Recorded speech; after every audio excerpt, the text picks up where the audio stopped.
Have you ever paid a collection and it didn't even increase your overall credit score? I'm going to show you guys how to gain back your power from the collection agencies and to stop getting taken advantage of. Let's go. Hey, what's going on, guys? It's your boy Abu. I'm back here with another video, and in today's video I'm going to be talking about collections and why you guys should never pay collections. So let's start it off. First of all, collections, what is a collection, right? If you guys don't pay a bill off and say 6 months has went by, usually what that lender will do is go ahead and actually charge off the debt. So after 6 months of non-payment, they'll go ahead and actually put a bunch of late payments throughout that 6 months. But after that 6 month period is usually when a lot of these lenders will go ahead and actually charge off the debt. Now, when they charge off the debt, what they're supposed to do is actually give you guys what's called a 1099-C. Now, that's a tax form. Since they charge off the debt, it now becomes considered income in the IRS's eyes. So they actually get a tax write-off for this charged off debt. Now, what happens is that, so collection agencies will usually reach out to all of these lenders, whether it's JP Morgan and Chase, Wells Fargo, Bank of America, whatever lender or bank usually has collections at that time. They'll actually buy a full portfolio of the collections so they can be able to make a profit. Since they buy so many collections in what's now considered an assumed debt to the collection agency, they actually get a really great deal on how much they buy this collection for. So for example,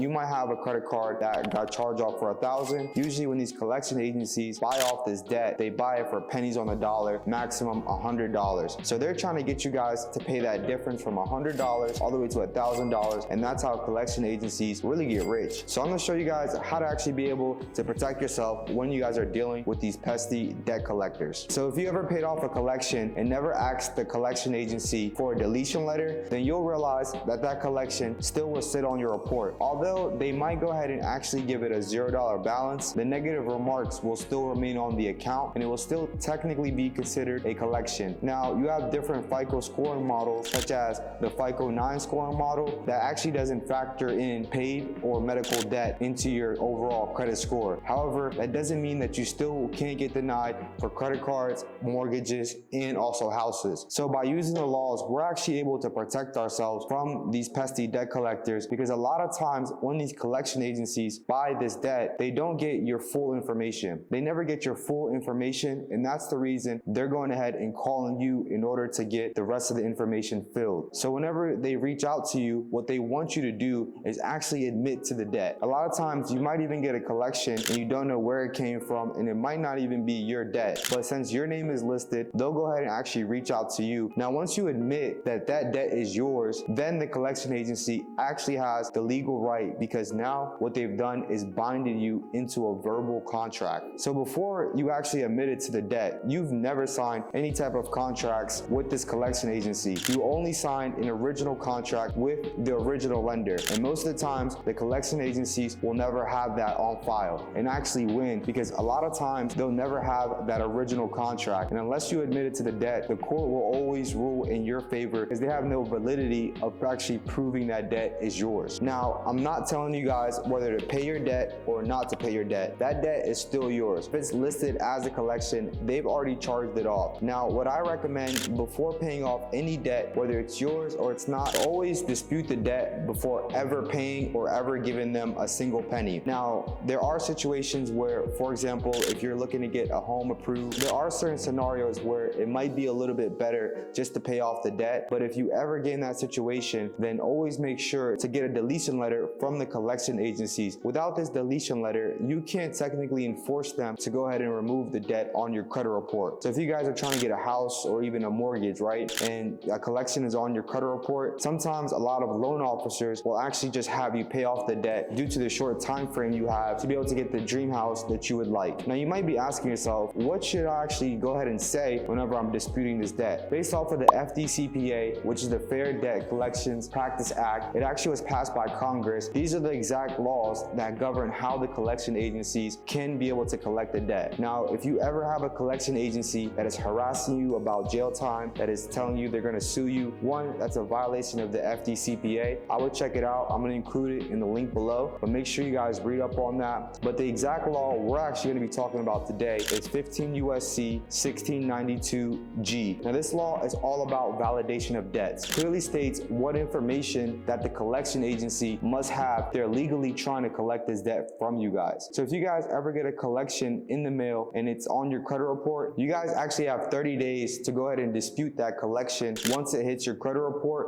or if you guys receive any type of correspondence of this collection. Now this 30-day time frame is for you to dispute the debt and actually have the collection agency validate the debt. Now based off of 15 USC 1692G, what it states is that the collection agency has a strict criteria that actually needs to be proven in order for them to legally be able to collect that debt. So if you guys don't dispute within that time frame, they can actually go ahead and assume that that debt is yours, and that's how they put it on your credit report, and you guys most likely won't be able to get it removed unless you dispute again. Now what you simply do is once you guys go ahead and dispute it, the collection agency is supposed to go ahead and send you out a correspondence. Now if they send you guys a bill or anything that doesn't complete the full list of requirements from 15 USC 1692G, then they technically don't have any legal basis to go ahead and collect this debt. And what I would do is dispute it with the collection agency directly, and also dispute it with the credit bureaus, because they have no way to validate this debt. A lot of times whenever the credit bureaus are verifying items on your credit report, whether it gets deleted or it stays on your credit report, the reason how they're doing this, they're validating that the collection agency actually has the legal right to be able to collect on this debt. Now if you didn't give them any information, if you didn't admit to the debt, they won't have that information because they're not the original lender. So a lot of times that collection will actually fall off of your credit report because they're unable to verify if that collection agency actually has the legal right to collect on this debt. Now for all my 1%ers that stuck around to the end of this video, I'm going to give you guys a special bonus tip on how we're actually able to get collections from never even appearing on our credit report. There's actually a new law which is called the no parking rule. Anytime a collection agency wants to put a collection on your credit report, they must legally try to communicate with the consumer, whether it's mail, text messages. Now they can even use social media. Trust me, I know it's crazy. But if they send you guys a letter in the mail, what I want you guys to do is actually send it back through a stamp. Now if it's within 14 days of them sending it out and they receive it back within that 14-day time frame, it's considered undeliverable. Now legally they're not supposed to go ahead and actually put this collection on your credit report. So if you guys got anything out this video, is to never be scared to go ahead and check your mail, because figuring out what's in your mail, figuring out if there's a collection, you guys can be able to get on top of it rather than waiting for it to hit your credit report. And why even start that fight when you don't even need to? So my name's All Boo. I really hope this video was helpful. If you guys found it helpful, man, go ahead and subscribe to the channel, man. Hardest financial literacy channel out here, man. Nobody's going harder. And if you guys found a lot of game from this video, do me a favor as well and go ahead and share this with at least 5 of your friends so you guys can go ahead and learn and grow together on your financial road to financial freedom. Let's get it. I'll see you at the top, my boy.